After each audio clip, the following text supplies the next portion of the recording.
আমাদেরকে সাইয়্যিদুশ শুহুর 12 মাসের মধ্যে থেকে শ্রেষ্ঠতম মাস রমাদানুল মুবারাকে ইফতারির পূর্ব মুহূর্তে মহাবিশ্বের মহাবিশ্বয় মহাগ্রন্থ আল কোরআন আল কারীম থেকে সরাসরি কিছু কথা শুনবার জন্য একত্রিত হওয়ার সুযোগ করে দিয়েছেন। আমরা সবাই পড়ছি কালিমাতুশ শুকর আলহামদুলিল্লাহ।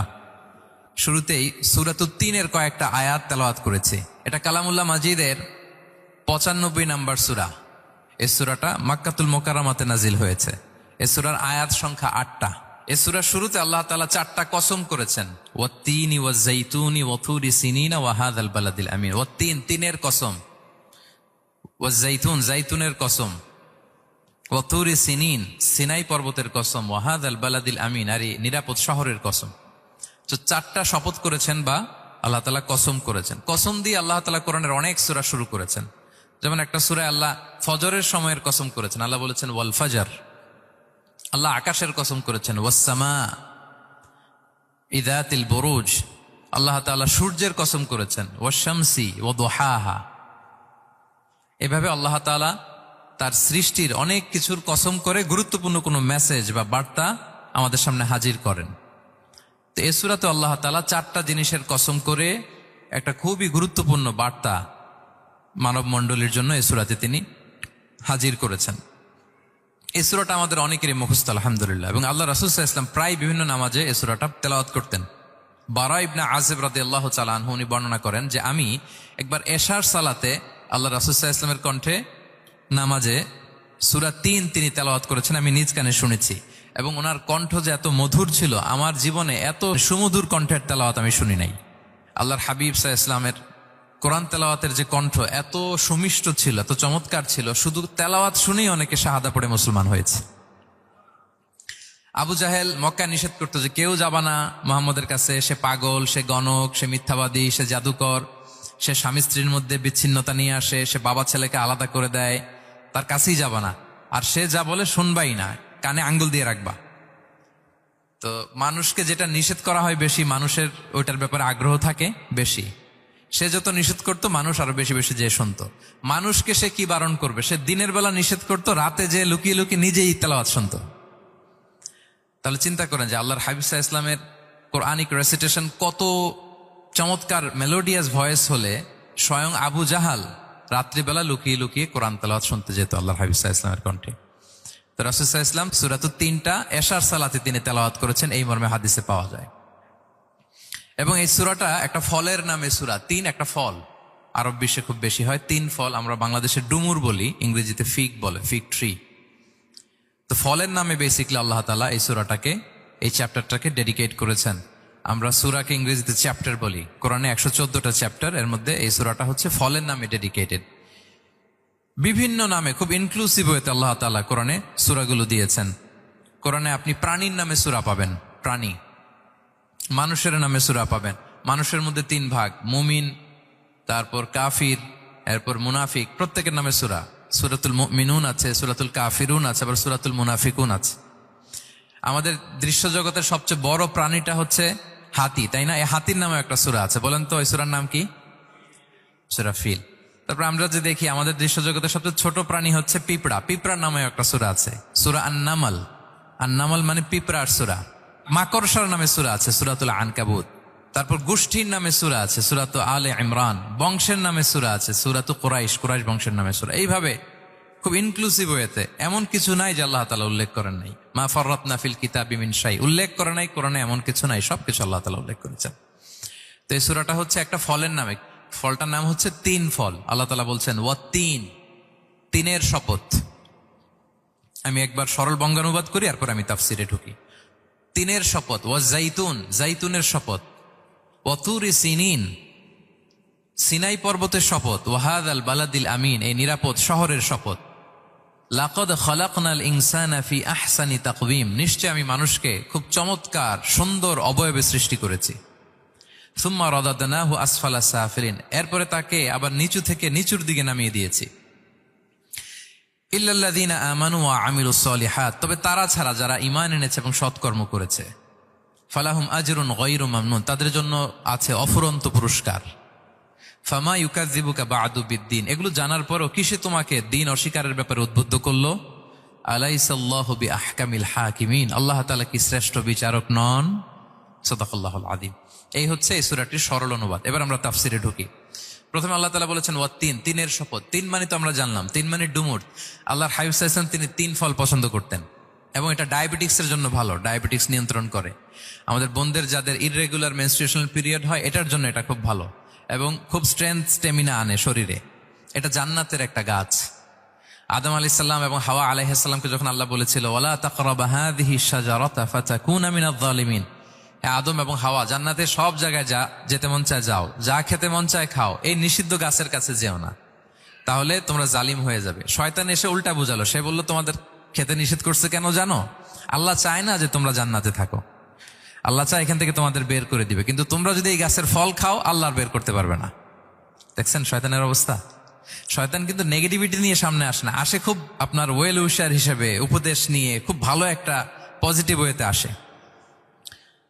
তো ওনারা খেয়ে ফেললেন এই নিষিদ্ধ গাছের ফল। খাওয়ার ফলে আদম আলাইহিস সালাম, হাওয়া আলাইহিস সালাম, ওনাদের গা থেকে জান্নাতের পোশাকগুলো ঝরে পড়ে গেল। এখন কি দিয়ে ওনারা ওনাদের প্রাইভেটকে ঢাকবেন? তখন ওনারা তাফসির ফি জিলালিল কোরআনে এসেছে যে ওনারা এই তিন গাছের পাতা নিয়ে নিজেদের প্রাইভেট ঢেকেছিলেন।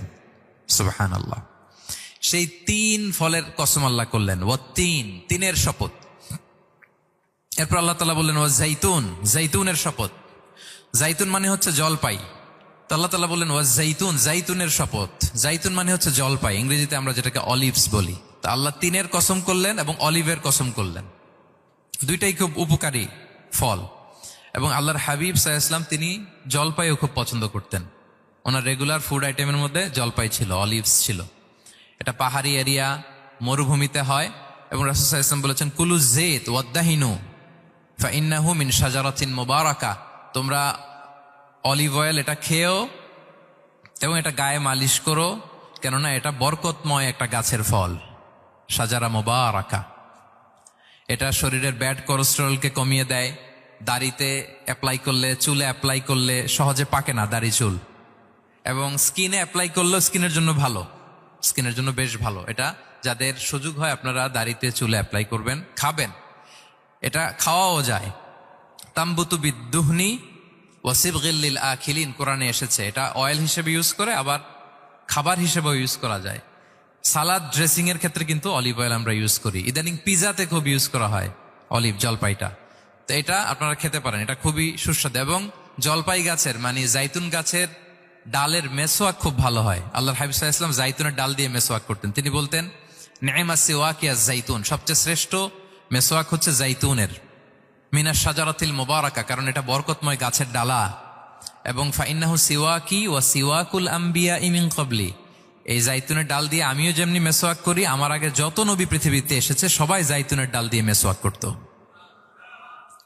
আল্লাহ বলেন ওয়াত্তিনি ওয়াজ জাইতুন, তিনের শপথ আর জাইতুনের শপথ। এরপর আল্লাহ তাআলা বললেন ওয়াতুরি সিনিন, সিনাই পর্বতের শপথ। প্রথমে দুইটা ফলের শপথ করলেন, এবার একটা পাহাড়ের শপথ করতেছেন। আপনারা কি তুর পাহাড়ের নাম শুনেছেন? হ্যাঁ শুনেছেন। এই সিনাই পর্বত দ্বারা তুর পাহাড় উদ্দেশ্য। এটা মিশরের একটা পাহাড়, অনেক উঁচু, 2285 মিটার উঁচু। ওইটার নিচে আছে মুকাদ্দাসে তুয়া, যেখানে মুসা আলাইহিস সালামকে আল্লাহ তাআলা জুতা খুলতে বলেছিলেন, ফাখলা না আলাইকা ইন্নাকা বিল ওয়াদিল মুকাদ্দাসি তুয়া, হে মুসা তুমি পবিত্র উপত্যকায় এসেছো, জুতা খুলো। তো ওখানে সব ধর্মের লোকেরা যায়, সব ধর্মের লোকদের জন্য তীর্থস্থান, মুসলিম, জুইশ, খ্রিস্টিয়ান সবাই যায়। এটা সিনাই একটা এলাকা আছে মিশরের, north south Sinai, north Sinai, এটা সাউথ সিনাইতে অবস্থিত। তো নিচে একটা খ্রিস্টানদের প্রাচীন গির্জা আছে, সেন্ট ক্যাথেরিনা গির্জা। সেখান থেকে চলতে চলতে আপনাকে উপরে যেতে হবে, ফজরের পরে আবার চলে আসতে হবে, তা না হলে দুপুরবেলায় 10টা-11টার দিকে এমন সূর্যের প্রখর তাপ ওই পাথরের মধ্যে লাগে, ওখানে আর থাকা যায় না। একেবারে তুর পাহাড়ের উপরে সেখানে খ্রিস্টানদের জন্য ছোট্ট একটা সিনাগোগ আছে, তারা প্রার্থনা করে। খ্রিস্টানদের একটা চার্চ আছে, মুসলিমদের জন্য ছোট্ট একটা মুসল্লা আছে সুরাওয়ের মতো। আল্লাহ ওই সিনাই উপত্যকার কসম করেছেন, ওয়াতুরি সিনিন, সিনাই উপত্যকার কসম। এখানেই আল্লাহ তাআলা মুসা আলাইহিস সালামকে তাওরাত দিয়েছিলেন, মেজর একটা আসমানি কিতাব দিয়েছিলেন, এবং সরাসরি মুসা আলাইহিস সালাম এই পাহাড়ের চূড়ায় বসে আল্লাহ তাআলার সাথে কথা বলতেন। ওয়াকাল্লামাল্লাহু মুসা তাকলিমা, উনি সরাসরি কথা বলতেন, এটা ওনার একটা স্পেশাল বৈশিষ্ট্য ছিল, ক্যারেক্টারিস্টিক্স। এবং আল্লাহ তাআলা নূরের তাজাল্লি দিয়ে এই পাহাড়কে একবার জ্বালিয়ে দিয়েছিলেন। আজও এই পাহাড়ের রংটা অনেকটা একটু লালচে, একটু কালোচে, একটু রেডিশ কালারের। এবং মুসা আলাইহিসসালাম ওই নূরের তাজাল্লির ঝলকে তিনি বেহুশ হয়ে গিয়েছিলেন এই পাহাড়ের উপরে। ইয়াজুজ মাহাজুজ যখন কেয়ামতের আগে আগমন করবে, তখন মুসলমানদের সেন্টার হবে। ঈসা আলাইহিসসালাম মুসলমানদেরকে নিয়ে ওইখানে অবস্থান করবেন, এই তুর পাহাড়ের ওখানে। এবং আল্লাহর হাবিব সাল্লাল্লাহু আলাইহি ওয়াসাল্লামের মেরাজের রাতে ইসরার সময় একটা স্টেশন ছিল এই তুর পাহাড়। জিবরাইল আলাইহিস সালাম এই তুর পাহাড়ে আল্লাহর হাবিব সাল্লাল্লাহু আলাইহি ওয়াসাল্লামকে নামিয়ে বলেছিলেন যে এটা জাবাল মুসা, আপনার ভাই মুসার পাহাড়, আপনি এখানে 2 রাকাত নামাজ পড়েন, দোয়া করেন। আল্লাহর হাবিব সাল্লাল্লাহু আলাইহি ওয়াসাল্লাম এই তুর পাহাড়ে 2 রাকাত সালাত আদায় করেছিলেন এবং দোয়া করেছিলেন। আল্লাহ এই তুর পাহাড়ের কসম কাটলেন, ওয়াতুরি সিনিন, সিনাই পর্বতের কসম, যেখানে তাওরাত কিতাব নাজিল হয়েছিল। এরপর আল্লাহ তাআলা বললেন ওয়াহাদাল বালাদিল আমিন, আর এই নিরাপদ শহরের শপথ।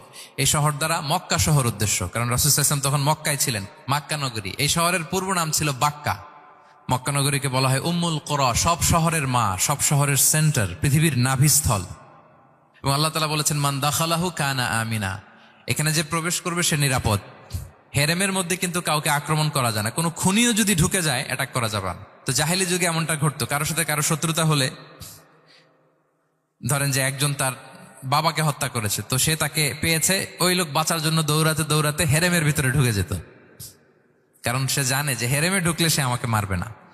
তো পরে সে যখন হেরেম থেকে বেরোতো, আবার তার সাথে যুদ্ধ শুরু হতো।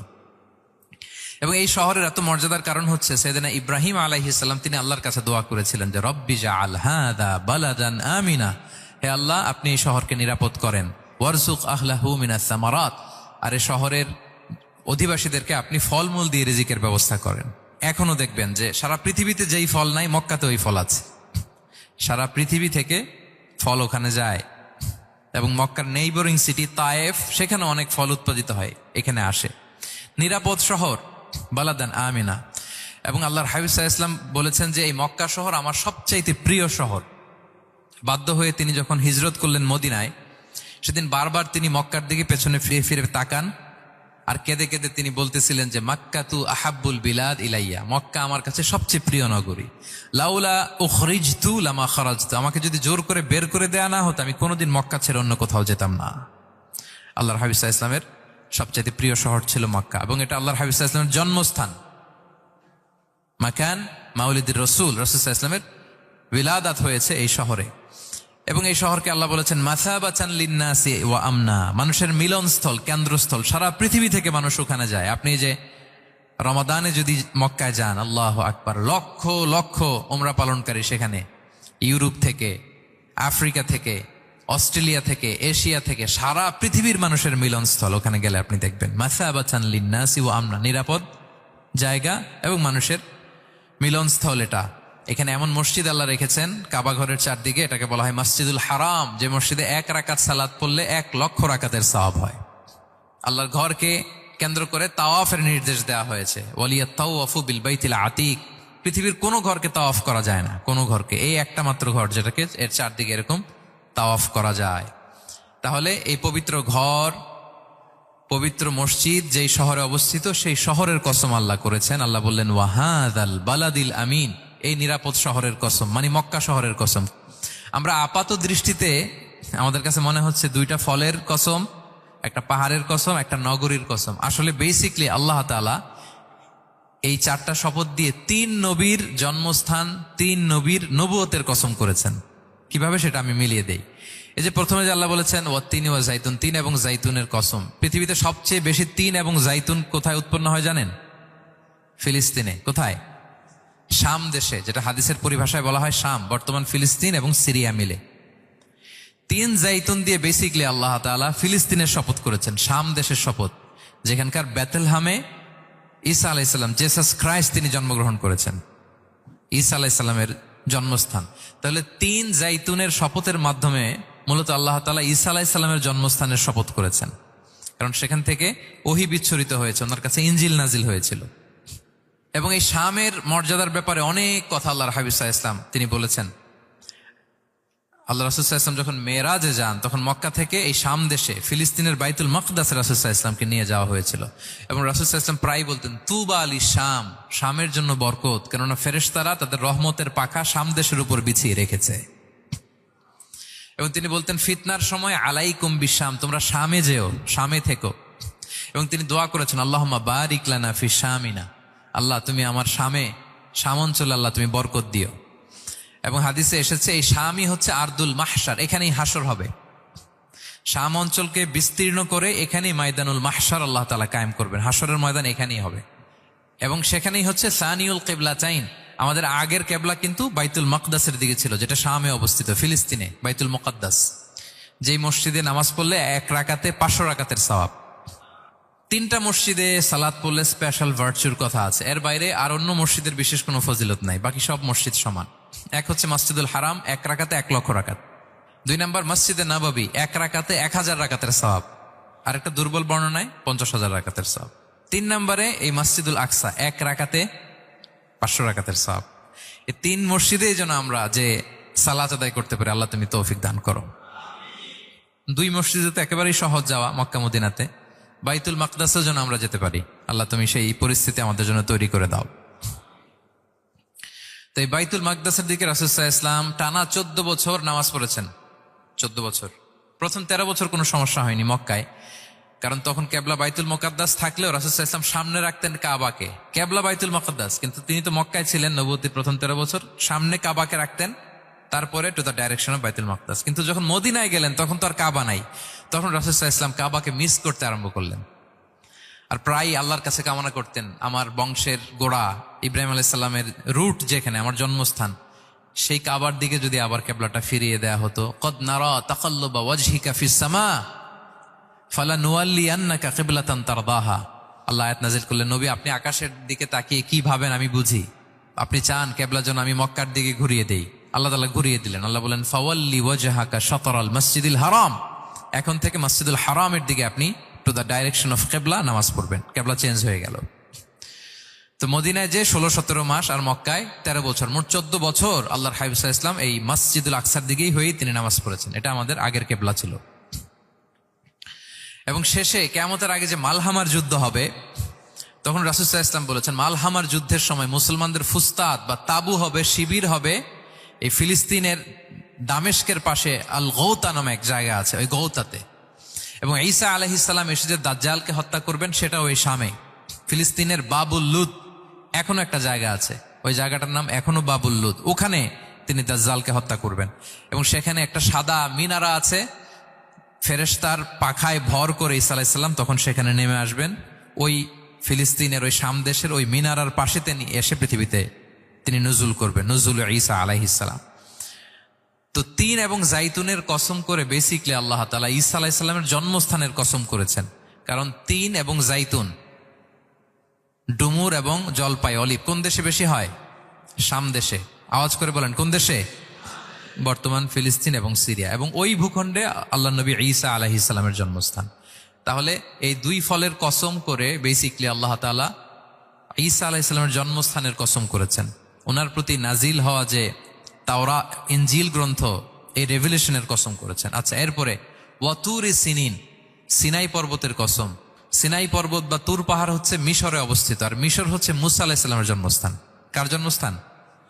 মুসা আলাইহিস সালামের জন্মস্থান। তাহলে ওয়াতুরি সিনিন, তুর পাহাড়ের কসম বুঝিয়ে আল্লাহ তাআলা মূলত মুসা আলাইহিস সালামের জন্মস্থানের কসম করেছেন, যেখানে তাওরাত নাজিল হয়েছে। এরপরে ওয়াহাদাল বালাদিল আমিন, এ নিরাপদ শহর বলে আল্লাহ তাআলা মক্কা শহরকে বুঝিয়েছেন। আর মক্কা কার জন্মস্থান বলেন তো? মুহাম্মদুর রাসূলুল্লাহ সাল্লাল্লাহু আলাইহি ওয়াসাল্লাম, সাইয়্যিদুল মুরসালিন, খাতামুন নবিয়্যিন, রাহমাতাল লিল আলামিন, হাবিবুল্লাহ মুহাম্মদুর রাসূলুল্লাহ সাল্লাল্লাহু আলাইহি ওয়াসাল্লামের জন্মস্থান। তাহলে এই 4টা আয়াতে 4টা শপথের মধ্য দিয়ে মূলত আল্লাহ তাআলা ঈসা আলাইহিস সালামের জন্মস্থান, মুসা আলাইহিস সালামের জন্মস্থান এবং মুহাম্মদ সাল্লাল্লাহু আলাইহি ওয়াসাল্লামের জন্মস্থান, যেই 3টা এলাকায়, ভূখণ্ডে 3টা মেজর ওহী নাজিল হয়েছে। এক তো ঈসা আলাইহিস সালামের কাছে নাজিল হয়েছে ইনজিল কিতাব, আরেকটা হচ্ছে তাওরাত।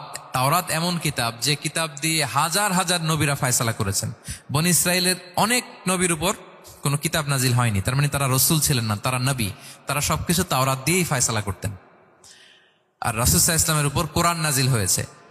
তার মানে প্রথম 4টি শপথ দিয়ে বেসিকলি ইনজিলের শপথ, তাওরাতের শপথ এবং কোরআনের শপথ। বুঝতে পেরেছেন সবাই? আল্লাহ ওহির শপথ করেছেন। দেখেন, ফল, পাহাড়, নগরী মাড়িয়ে সারা পৃথিবী ঘুরিয়ে আপনাদেরকে শেষ পর্যন্ত ইনজিল, তাওরাত এবং কোরআনে নিয়ে আসছি। আসছেন আমার সাথে, আসছেন? হ্যাঁ, এই রেভেলেশনের শপথ আল্লাহ করেছেন। তাহলে ওয়াত্তিনি ওয়াজাইতুনি ওয়াতুরি সিনিনা ওয়া হাযাল বালাদিল আমিন, এই 4 আয়াতে 4টা শপথের মধ্য দিয়ে মূলত আল্লাহ তাআলা আসমান থেকে নাজিল হওয়া যে ওহী, এই ওহীর শপথ অথবা ওহী যেই ভূখণ্ডে নাজিল হয়েছে সেই ভূখণ্ডগুলোর শপথ করে আল্লাহ একটা গুরুত্বপূর্ণ কথা বলবেন। সেটা কি? আল্লাহ তাআলা বললেন, লাকাদ খালাকনাল ইনসানা ফি আহসানি তাকওয়িম, আর আমি মানুষকে অত্যন্ত চমৎকার অবয়বে সৃষ্টি করেছি, চমৎকার গঠনে, চমৎকার স্ট্রাকচারের ডিজাইনে সৃষ্টি করেছি। মানুষের দৈহিক অবকাঠামো গঠন এটা যেমনি চমৎকার, মানুষের ইন্টেলেকচুয়াল কাঠামো এটা চমৎকার, মানুষের আচরণগত যে বিহেভিয়ারাল ট্রেটস, ক্যারেক্টারিস্টিক্স এটাও চমৎকার। প্রত্যেক দিক থেকে আল্লাহ তাআলা নান্দনিক ভাবে মানুষকে তিনি তৈরি করেছে। আমরা যদি দেহের কথা বলি, হিউম্যান অ্যানাটমি নিয়ে যাদের ধারণা আছে, আপনি শুনলে অবাক হবেন, এত জটিল ভাবে আমাদের দেহটা ফাংশন করে। ঠিক যেই মুহূর্তে আমি কথা বলতেছি আমার ব্রেইন সচল, আমার নার্ভ সিস্টেম সচল, হেয়ারিং সিস্টেম, স্মেলিং সিস্টেম, আমার এই যে হার্ট সচল, সিস্টোলিক ডায়াস্টোলিক অলিন্দ নিলয় হচ্ছে, আমার লাং কাজ করতেছে, কিডনি ইজ ওয়ার্কিং পারফেক্টলি, সব কিছু কাজ করতেছে। এত সূক্ষ্মভাবে আমাদের দেহটা কাজ করে, এটাকে ইংরেজিতে বলে মরফোলজি, আকৃতি সংক্রান্ত যে বিদ্যা। এটা নিয়ে যদি আপনি দেখেন যে মানুষের হাত কিভাবে কাজ করে, মানুষের পা কিভাবে কাজ করে, মানুষের হিউম্যান ব্রেইন কিভাবে কাজ করে, আপনি অবাক হবেন। এবং আল্লাহর যে সেট আপ, লাকাদ খালাকনাল ইনসানা ফি আহসানি তাকওয়িম, নিশ্চয় আমি মানব জাতিকে চমৎকার অবয়বে তৈরি করেছি। আপনি যদি অবয়বটা দেখেন, আমাদের স্ট্রাকচার, এর চেয়ে সুন্দর করে আর তৈরি করা যেত না, এর চেয়ে সুন্দর আর হতে পারে না। যেখানে যা দেয়ার, মাথার চুল থেকে পায়ের নখ পর্যন্ত, আপনি একটা ডিজাইনে, স্ট্রাকচারে, সেট আপে আপনি ভুল ধরতে পারবেন না। যেখানে যেটা দরকার, আপনি একটু খেয়াল করে দেখেন যে এই যে আমাদের চোখ, চিকিৎসা বিজ্ঞান বলতেছে যে মানুষ 10 মিলিয়নেরও বেশি রং শনাক্ত করতে পারে। Human eyes can identify more than 10 million colours. 10 মিলিয়নেরও বেশি রং আমরা আমাদের চোখ দিয়ে শনাক্ত করতে পারি। সুবহানাল্লাহ, সুবহানাল্লাহ বিহামদি। আচ্ছা, চোখের সেট আপটা একটু যদি খেয়াল করেন, দেখেন আমার এই চোখ এখানে না থেকে এটা যদি জাস্ট 2 ইঞ্চি উপরে এখানে হইতো, এইটা যদি কপালে যদি আমাদের চোখ হইতো, কি অবস্থা হইতো বলেন তো? সিজদা দিতে পারতেন আল্লাহকে? বলেন, দিতে পারতেন? আচ্ছা, আমরা কিছু খাওয়ার সময় আমরা কি করি? ওইটা ভালো আছে কিনা, পচে গেল কিনা, স্মেলটা আগে দেখি, তারপরে খাই। দেখেন কত চমৎকার সেট আপ। একটু খেয়াল করেন, এই নাকের সেট আপ যদি এইখানে না থেকে আমাদের নাক যদি পেছনে থাকতো, খাওয়ার সময় খাবারটা বাসি কিনা, ভালো আছে কিনা কি করতেন? লাকাদ খালাকনাল ইনসানা ফি আহসানি তাকওয়িম। আচ্ছা দেখেন, এই যে আমরা কান দিয়ে শুনি, এই যে কান পেঁচানো, মনে করেন না যে এমনি এমনি পেঁচানো, এই পেঁচানো, এটা এই পথ না থাকলে আমরা শুনতেই পেতাম না। এটা এমন ভাবে সেট আপ করা, এটা এই ইথারে ভাষা তরঙ্গকে এয়ার ড্রামের ভেতরে সুন্দরভাবে ইনপুট করে, নাহলে আমরা শুনতে পেতাম না। আপনার এই কান কেটে ফেলে দিলে আপনি শুনতে পারবেন না। এটা এইভাবেই যেতে হবে, সুরঙ্গটা এইভাবে তৈরি হইতে হবে। আচ্ছা দেখেন, আপনার কান, এই কান যদি এইখানে না থেকে আপনার ডান বগলের নিচে হইতো, বাম কান যদি বাম বগলের নিচে হইতো, তাহলে কি হইতো বলেন? আজকে আমার ওয়াজ কিভাবে শুনতেন বলেন দেখি, কিভাবে শুনতেন? বুদ্ধি আছে বলে যে হুজুর এইভাবে শুনতাম। সুবহানাল্লাহ, সুবহানাল্লাহ। লাকাদ খালাকনাল ইনসানা ফি আহসানি তাকওয়িম, আমি মানুষকে সবচেয়ে সুন্দর সর্বোত্তম গঠনে তৈরি করেছি। দেখেন, কান দুটো ওইখানে থাকলে কথা শুনতে হইলে হাত উঁচু করে রাখা লাগতো। আল্লাহ, আপনি একটা একটা অঙ্গ দেখেন, ঠিক যেখানে যেটা যেভাবে সেট করা দরকার, আল্লাহ তাআলা দয়া করে অনুগ্রহ করে ঠিক সেভাবে তিনি সেট করেছেন। আমাদের চেহারার মধ্যে দেখেন এক একজনের এক এক রং। ওয়াখতিলাফু আলসিনাতিকুম ওয়া আলওয়ানিকুম ইন্না ফি যালিকা লাআয়াতুন লিল আলিমিন। আল্লাহ বলেন, তোমাদের ভাষার ভিন্নতা দিয়েছি, তোমাদের গায়ের রঙের ভিন্নতা, একজনের চেহারার সাথে আরেকজনের মিল নাই, একজনের ফিঙ্গারপ্রিন্টের সাথে। আয়াহসাবুল ইনসানু আল্লান নাজমাআ ইযামা বালা কাদিরিনা আলা আন নুসাউইয়া বানানা। মানুষ ভেবেছে সে মারা গেলে তাকে আমি তার অস্থি, মজ্জা, হাড়, গোশত, চামড়া জোড়া লাগাতে পারবো না। আরে তার আঙ্গুলির অগ্রভাগ পর্যন্ত আমি সুবিন্যস্ত করে আমার কাছে রেখে দিয়েছি, ফিঙ্গারপ্রিন্ট। আমাদের ফিঙ্গারপ্রিন্ট গুলো আল্লাহর কাছে সংরক্ষিত, একজনের ফিঙ্গারপ্রিন্টের সাথে আরেকজনেরটা মেলে না। এই যে আমার 10 আঙ্গুলে 10টা ফিঙ্গারপ্রিন্ট, পায়ের গুলো হচ্ছে ফুটপ্রিন্ট, একটার সাথে আরেকটা মিলে। আমার এটার সাথে এটা মিলবে বলেন? আমার সাথে আপনারটা মিলবে? বর্তমানে পৃথিবীতে কত কোটি মানুষের বসবাস বলেন? এই যত মানুষ পৃথিবীতে আছে, একজনের আঙ্গুলের ছাপের সাথে, এই যে বায়োমেট্রিক্যাল অথেন্টিকেশন যে আমরা করি, একজনের ফিঙ্গারপ্রিন্টের সাথে আরেকজনের ফিঙ্গারপ্রিন্টের মিল নাই। একজনের ফুটপ্রিন্টের সাথে ফুটপ্রিন্ট, ইভেন একজনের আই প্রিন্টের সাথে। আমাকে একজন ওনার হসপিটালে নিয়ে গেল ঢাকায়, তো উনি ওনার দরজা খুলতেছে আই প্রিন্ট দিয়ে, মানে উনি না গেলে খুলে না। উনি আর ওনার খুব কাছের স্টাফ, এটা গুরুত্বপূর্ণ একটা অফিস। তো উনি চোখ দিল, আই প্রিন্ট নিল, এরপরে দরজা খুলে যাচ্ছে। দেখেন, একজনের আই প্রিন্টের সাথে আরেকটা আই প্রিন্ট মেলে না। সুবহানাল্লাহ। প্রিয় ভাইরা, একজনের ফিঙ্গারপ্রিন্টের সাথে আরেকজনের ফিঙ্গারপ্রিন্টের কোনো মিল আছে পৃথিবীতে? ফুটপ্রিন্টের সাথে, আই প্রিন্টের সাথে? কারণ ডিজাইনারটা কে বলেন তো? হুয়াল্লাযী ইউসাউবিরুকুম ফিল আরহামি কাইফা ইয়াশা। মায়ের পেটে থাকতেই আল্লাহ তাআলা এগুলো ডিজাইন করে দিয়েছেন। আমি কেমন হব, আমার বৈশিষ্ট্য কেমন কেমন হবে, এই যে আমি যে আমার বাবা দাদা 14 পুরুষের ডিএনএ বয়ে বেড়াই, এগুলো সব নিয়ে আমার বৈশিষ্ট্য, আমার কণ্ঠস্বর, আমার ক্যারেক্টারিস্টিক্স, আমার ফিচার কেমন হবে, সব তিনি আল্লাহ তাআলা মায়ের পেটে থাকতেই ডিজাইন করে দিয়েছেন। সুবহানাল্লাহ। আল্লাহ বলছেন লাকাদ খালাকনাল ইনসানা ফি আহসানি তাকওয়িম। প্রিয় ভাইরা, কসম করার পরে আল্লাহ যে কথাটা বলেন এটা অনেক গুরুত্বপূর্ণ, খুবই গুরুত্বপূর্ণ বার্তা। আল্লাহ চারটা কসম করে তিনটা নবীর জন্মস্থানের শপথ করে তিনি বললেন লাকাদ খালাকনাল ইনসানা ফি আহসানি তাকওয়িম। নিশ্চয় আমি অত্যন্ত চমৎকার আকৃতিতে মানুষকে তৈরি করেছি। মানুষের গঠন এরকম, মাথা থেকে পা পর্যন্ত। আমি তো দু একটার কথা বললাম, চোখ, নাক, কান, আপনি একটা একটা করে যদি ধরেন, আমাদের হেয়ারিং সিস্টেম কিভাবে কাজ করে, হেয়ারিং নার্ভ কিভাবে কাজ করে, আমাদের সেন্সেশন কিভাবে কাজ করে, আমাদের ব্রেন কিভাবে কাজ করে। আমাদের এক একজনের ব্রেন 1.5 কেজি ওজন, 3 পাউন্ডের মতো একটা সুস্থ মানুষের অ্যাভারেজ ব্রেনের ওজন। এই ব্রেনের মেমোরি হচ্ছে 2.5 মিলিয়ন গিগাবাইট। আপনার মোবাইলে স্পেস কত বলেন, মেমোরি কত? হ্যাঁ, 512 জিবি। আর আমার আর আপনার ব্রেইনের যে মেমোরি, এই মেমোরি হচ্ছে 2.5 মিলিয়ন গিগাবাইটস। আল্লাহ, এই যে প্রতি মুহূর্তে আমাদের নিউরন কানেক্টিভিটি হচ্ছে, ব্রেনের স্নায়ুগুলোর যত কানেক্টিভিটি হয়, যত আমরা চিন্তা করে ব্রেনকে খাটাই, নতুন নতুন জিনিস আমরা তৈরি করতে পারি। এবং এমন ভাবে আল্লাহ তাআলা এমন সফিস্টিকেটেড ব্রেইন আল্লাহ মানুষকে দিয়েছে, মানুষ পারে না এমন কিছু নাই। মানুষ যা কল্পনা করতে পারে মানুষ তা করে দেখাতে পারে। এজন্য আমাদের কল্পনার জানালাটাকে বড় করতে হবে। আই রিপিট, মানুষ যা কল্পনা করতে পারে, ইমাজিন করতে পারে, সেটা মানুষ করে দেখাতে পারে। ওই ক্যাপাসিটি দিয়ে আল্লাহ তাআলা মানুষকে তৈরি করেছেন। সুবহানাল্লাহ, সুবহানাল্লাহ। লাকাদ খালাকনাল ইনসানা ফি আহসানি তাকওয়িম। এই ব্রেনকে খাটিয়ে মানুষের কত ইনভেনশন, কত ডিসকভারি, মানুষ সভ্যতার পর সভ্যতা বিনির্মাণ করেছে। চোখ ধাঁধানো মানুষের আবিষ্কার, তাক লাগিয়ে দিয়েছে গোটা বিশ্বে একটার পর একটা করে।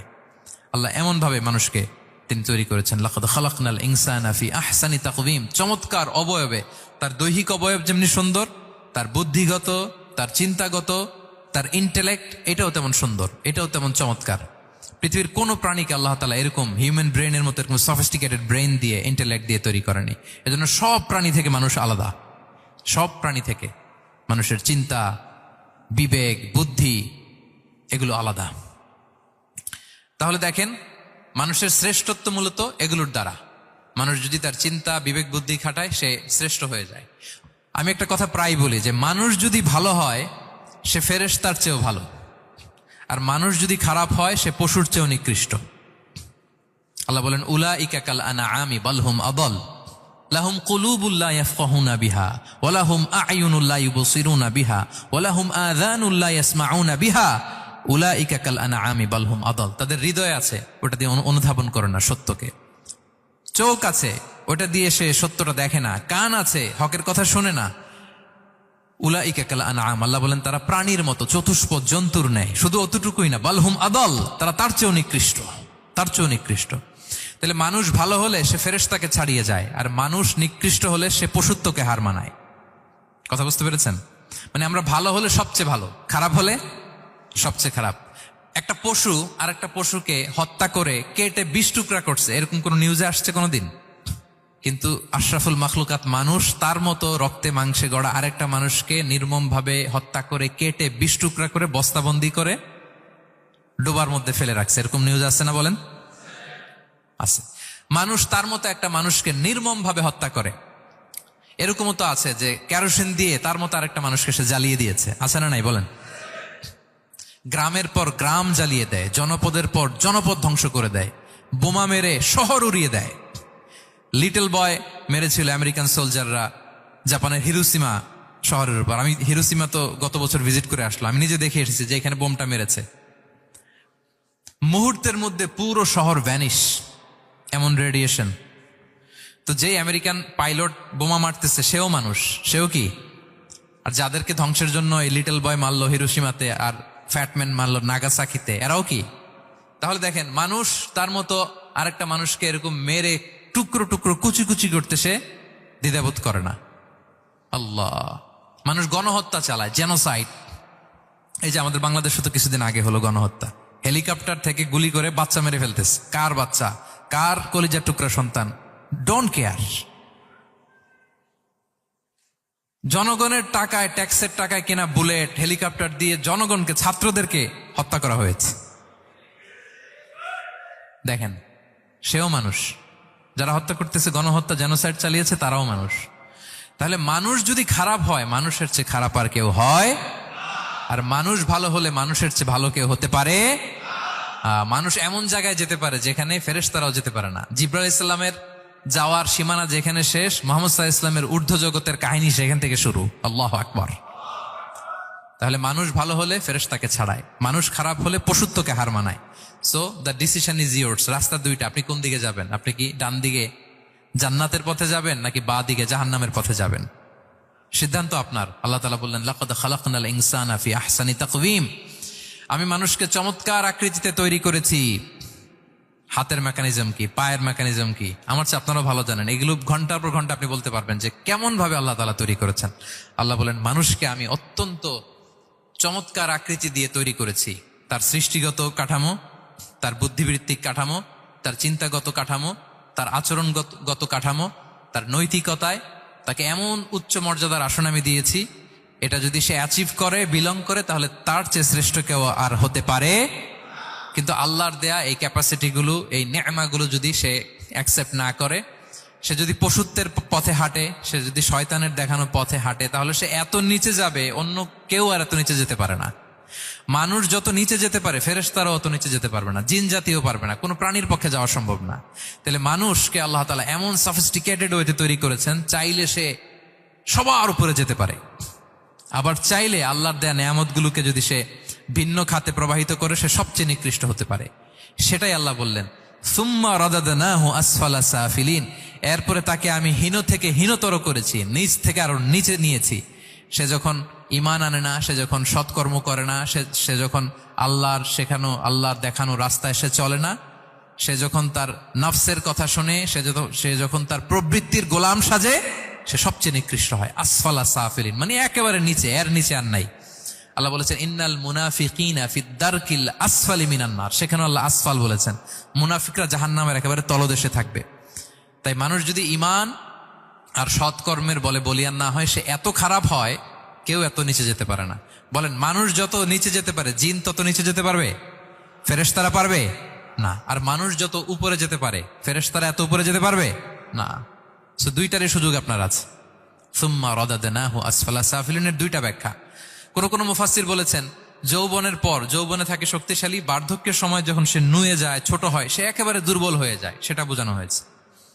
আর অন্যান্য মুফাসসিরিন একরাম বলেছেন, না, আল্লাহর দেওয়া এই নেয়মা, ক্যাপাসিটি যখন সে সঠিক পথে কাজে লাগায় না, সে যখন প্রবৃত্তির অনুসরণ করে, সে তখন এত খারাপ হয়, এত নিচ থেকে নিচুতর হয়, এত হীন থেকে হীনতর হয়, তার চেয়ে হীনতর আর কেউ তখন হতে পারে না।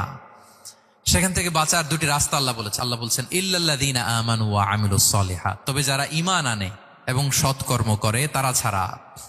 তারা ওই নিচু থেকে নিচুতর নয়, তারা শ্রেষ্ঠতর। ঈমান এবং সৎকর্ম, ঈমান এবং আমলে সালেহাত। কোরআনের অনেক জায়গায় আপনি আয়াতটা পাবেন, ইন্নাল্লাযীনা আমানু ওয়া আমিলুস সালিহাতি কানাত লাহুম জান্নাতুল ফিরদাউসি নুজুলা। নিশ্চয়ই যারা ঈমান এনেছে, সৎকর্ম করেছে, তাদের জন্য আমি জান্নাতে ফেরদাউস রেখে দিয়েছি। আল্লাহ বলেন, তারা নিকৃষ্ট হবে না যারা ঈমান এনেছে, সৎকর্ম করেছে। যারা কি এনেছে? ঈমান। আর কি করেছে? সৎকর্ম করেছে। ইল্লাল্লাযীনা আমানু, যারা ঈমান এনেছে, সৎকর্ম করেছে, ফালাহুম আজরুন গায়রু মামনুন, তাদের জন্য রয়েছে অফুরন্ত পুরস্কার, মানে জান্নাত। তাদের জন্য কি? ওই জান্নাতে যেতে আমরা চাই কি চাই না বলেন? রাস্তা কয়টা? এটা চলে গেছে ডান দিকে, এটার গন্তব্য হচ্ছে ডেস্টিনেশন জান্নাতুল ফেরদাউস। আর এটা শয়তানের পথ, এটা আপনার প্রবৃত্তির দেখানো পথ, এটা চলে গিয়েছে জাহান্নামে। So now the decision is years. আপনার ডিসিশন, কোন দিকে যাবেন, ডানে না বায়ে, জান্নাতে না জাহান্নামে? জান্নাতে যেতে চাই আমরা। ফালাহুম আজরুন গায়রু মামনুন, তাদের জন্য আছে অফুরন্ত নেয়ামত, অফুরন্ত পুরস্কার। আমরা যেন সে পুরস্কার লাভে ধন্য হতে পারি, আমরা সবাই বলি আমিন। আল্লাহ বলেন এইভাবে 4টা কসম করার পরে, এত গুরুত্বপূর্ণ বার্তা হাজির করার পরে, তোমার ঘুমন্ত বিবেককে জাগিয়ে তোমাকে বার্তা দেওয়ার পরেও কিভাবে তুমি অস্বীকার করতে পারো আখিরাতকে? ফামা ইউকাযযিবুকা বা'দু বিদ্দিন, এরপরেও কোন বিবেকে, কোন আকলে, কোন সাহসে তুমি কর্মফল দিবসকে অস্বীকার করো? কোন সাহসে? এখানে দিন দ্বারা উদ্দেশ্য কর্মফল, ভালো করলে যে ভালো পাবে, খারাপ করলে যে খারাপ পাবে। দিনের অনেক অর্থ, এটার তাফসিরে গেলে সময় কুলাবে না। ফামা ইউকাযযিবুকা বা'দু বিদ্দিন, এরপরেও কর্মফলকে অস্বীকার করার সাহস তুমি কোত্থেকে পাও? কিসে তোমাকে উদ্বুদ্ধ করে কর্মফল দিবসকে অস্বীকার করতে? আলাইসাল্লাহু বিআহকামিল হাকিমিন, আল্লাহ তাআলা কি শ্রেষ্ঠ বিচারক নন? সূরা আবু দাউদে আল্লাহর হাবিব সাল্লাল্লাহু আলাইহি ওয়াসাল্লাম বলেন, কেউ যদি সূরাতুত তিন তেলাওয়াত করে, করতে করতে যদি শেষ আয়াতে চলে আসে, আর সে যখন পড়ে আলাইসাল্লাহু বিআহকামিল হাকিমিন, আল্লাহ তাআলা কি শ্রেষ্ঠতম বিচারকদের মধ্যে সর্বশ্রেষ্ঠ বিচারক জাজ নন, তখন সে যেন উত্তর দেয়, এটা তো আল্লাহর প্রশ্ন। আলাইসাল্লাহু বিআহকামিল হাকিমিন, আল্লাহ আমাদেরকে প্রশ্ন ছুড়ে দিয়েছেন যে আল্লাহ তাআলা কি শ্রেষ্ঠ বিচারক নন। তখন যে তেলাওয়াত করে সে যেন বলে বালা বালা ওয়া আনা আলা যালিকা মিনাশ শাহিদিন। বালা মানে অবশ্যই, হ্যাঁ আল্লাহ অবশ্যই আপনি শ্রেষ্ঠ বিচারক, আর আপনি যে শ্রেষ্ঠতম বিচারকে সাক্ষী আমি দিচ্ছি, এই ঘোষণা আমি দিচ্ছি। পড়েন সুবহানাল্লাহ। আপনি দেখবেন মসজিদুল হারামে, হারামুল মাক্কিতে যখন তেলাওয়াত করে ইমাম সাহেবরা, এই আয়াতের পরেই যদি রুকুতে যায় দেখবেন ফিস ফিস করে বলে যে বালা বালা ওয়া আনা আলা যালিকা মিনাশ শাহিদিন। আমি নিজে শুনেছি, দেখবেন ওনার এটা পরে, কারণ আল্লাহ এখানে প্রশ্ন ছুড়ে দিয়েছেন। আর উত্তর হিসেবে বলতে হবে বালা ওয়া আনা আলা যালিকা মিনাশ শাহিদিন, আল্লাহ অবশ্যই আপনি শ্রেষ্ঠ বিচারক। আল্লাহর চাইতে শ্রেষ্ঠ বিচারক আর হতে পারে? আমরা কত লাকি যে আল্লাহর আহকামুল হাকিমিন হিসেবে বিচারক পেয়েছি।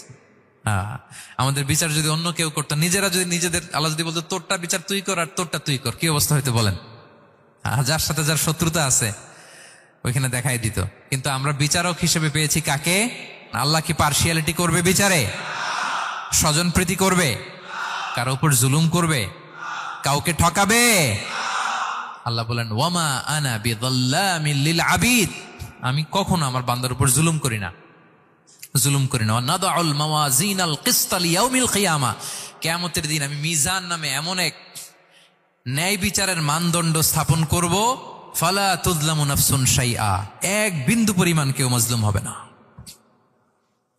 এক বিন্দু পরিমাণ কেউ মাজলুম হবে না। এজন্য দুনিয়াতে যদি বিচার না পান, আল্লাহর দরবার বিচারটা দিয়ে রাখেন, সেদিন বিচার হবে। আহকামুল হাকিমিন আপনারা ঠকাবে না। দুনিয়াতে বিচার পান নাই, মাজলুম হয়েছেন, মানুষ ভুল বুঝছে, কেউ আপনারে ঠিক মতো বুঝে নাই, আপনার কথাটা কাকে বলবেন? বিপদে পড়লে ক্রাইসিস মোমেন্টে কাকে শেয়ার দিবেন? না ফেসবুকে শেয়ার দিবেন? আমরা তো ফেসবুকে শেয়ার দিয়ে দিই এখন। ফেসবুকে শেয়ার দেওয়ার আগে, বন্ধুকে শেয়ার দেওয়ার আগে, স্ত্রীর কাছে শেয়ার করার আগে আমার সমস্যার কথা আগে শেয়ার করব কাকে? কারণ আলাইসাল্লাহু বি আহকামিল হাকিমিন, আল্লাহ বলছেন আমি কি শ্রেষ্ঠ বিচারক নই? বালা বালা ইয়া রব ওয়া আনা আলা যালিকা মিনাশ শাহিদিন, অবশ্যই আল্লাহ আপনি শ্রেষ্ঠ বিচারক। ক্লিয়ার হয়েছে না সবার কাছে? শপথ কয়টা ছিল? 4টা। মূলত নবুয়তের শপথ, তাই না? নবুয়ত আমাদের জন্য সবচাইতে বড় নেয়ামত। কারণ নবীরা যদি আমাদেরকে এই তথ্যগুলো না দিতেন, আমরা জান্নাত জাহান্নাম চিনতাম? ভাইরা বলেন তো, আখেরাত চিনতাম? এই যে আখেরাত হবে, পুলসিরাত হবে, day of judgement, day of accountability, আল্লাহর সুপ্রিম কোর্টের কাঠ গড়ায় পাই টু পাই হিসাব দিতে হবে, নবীরা না এসে বললে আমরা এত বুঝতাম না। নবীরা জান্নাত জাহান্নাম চিনিয়েছে, আল্লাহর বিশদ পরিচয় আমাদের সামনে তুলে ধরেছে, আখিরাতের পরিচয়, লাইফ আফটার ডেথ কিরকম হবে, সবকিছু আমাদের কাছে তুলে ধরেছে। সো নবুয়ত আল্লাহ তাআলার পক্ষ থেকে অনেক বড় নেয়ামত। 2 নম্বর নেয়ামত হচ্ছে আল্লাহ তাআলা আমাদেরকে যে ক্যাপাসিটি দিয়েছে, বুদ্ধিমত্তা, ইন্টেলেক্ট, বিচার বিশ্লেষণ, যেটা দিয়ে আমরা অন্যান্য সব প্রাণী থেকে আলাদা, এটা আল্লাহর বড় নেয়ামত। এই নেয়ামতের শুকরিয়া যেন আমরা করি। এবং আমি যেটা বলেছি, মানুষ যেটা কল্পনা করতে পারে সেটা সে করেও দেখাতে পারে। সো আল্লাহ তাআলা যাকে যেই কোয়ালিটি দিয়েছে, ক্যাপাসিটি দিয়েছে, আমরা যেন এই নেয়ামতের শুকরিয়া করি। নেয়ামতের শুকরিয়া করলে এই নেয়ামত দেওয়ার ধারাবাহিকতা এটা বাড়িয়ে দেয় কে? লা ইন শাকারতুম লা আযীদান্নাকুম ওয়া লা ইন কাফারতুম ইন্না আযাবি লাশাদীদ। শুকরিয়া করলে নেয়ামত আরো বাড়িয়ে দেব। তাহলে প্রথম নেয়ামত ছিল নবুয়াত, প্রফেটহুড, প্রফেসি। এটা অনেক বড় নেয়ামত। এই রেভেলেশন এসে আমাদেরকে এনলাইটেন করেছে। তা না হলে আমাদের গডকে, গডের ফিচার কি, আখেরাত কি, জান্নাত কি, জাহান্নাম কি, the concept of punishment, concept of আখেরা, কিছুই আমরা ভালোভাবে বুঝতাম না। এটার শপথ আল্লাহ করেছেন। আল্লাহ আমাদেরকে নেয়ামত দিয়েছেন, ক্যাপাসিটি দিয়েছেন, সক্ষমতা দিয়েছেন, সবচাইতে সফিস্টিকেটেড ব্রেন দিয়ে তৈরি করেছেন। এটা একটা বড় নেয়ামত। এবং রাস্তা দেখিয়ে দিয়েছেন, হয় ডানে নয় বায়ে। এবং তিনি আশ্বাস দিয়েছেন যে তোমাদেরকে সঠিক ফায়সালার মাধ্যমে বিচার করা হবে সেদিন। তাই আমাদের বিপদে আপদে সব সময় আমরা যেন ফরিয়াদ করি এক মহান সত্তার কাছে। বলুন তো আওয়াজ করে, তিনি কে? আল্লাহর কাছে যেন আমরা ফরিয়াদ করি। আল্লাহ তাআলা আমাদের সবাইকে কথাগুলো বুঝে আর আমল করার তৌফিক দান করুক। হাযা মা ইনদি ওয়াল ইলমু ইনদাল্লাহি আলাইহি তাওয়াক্কালতু ওয়া ইলাইহি উনীব। সুবহানাকাল্লাহুম্মা ওয়া বিহামদিকা আশহাদু আল্লা ইলাহা ইল্লা আনতা আস্তাগফিরুকা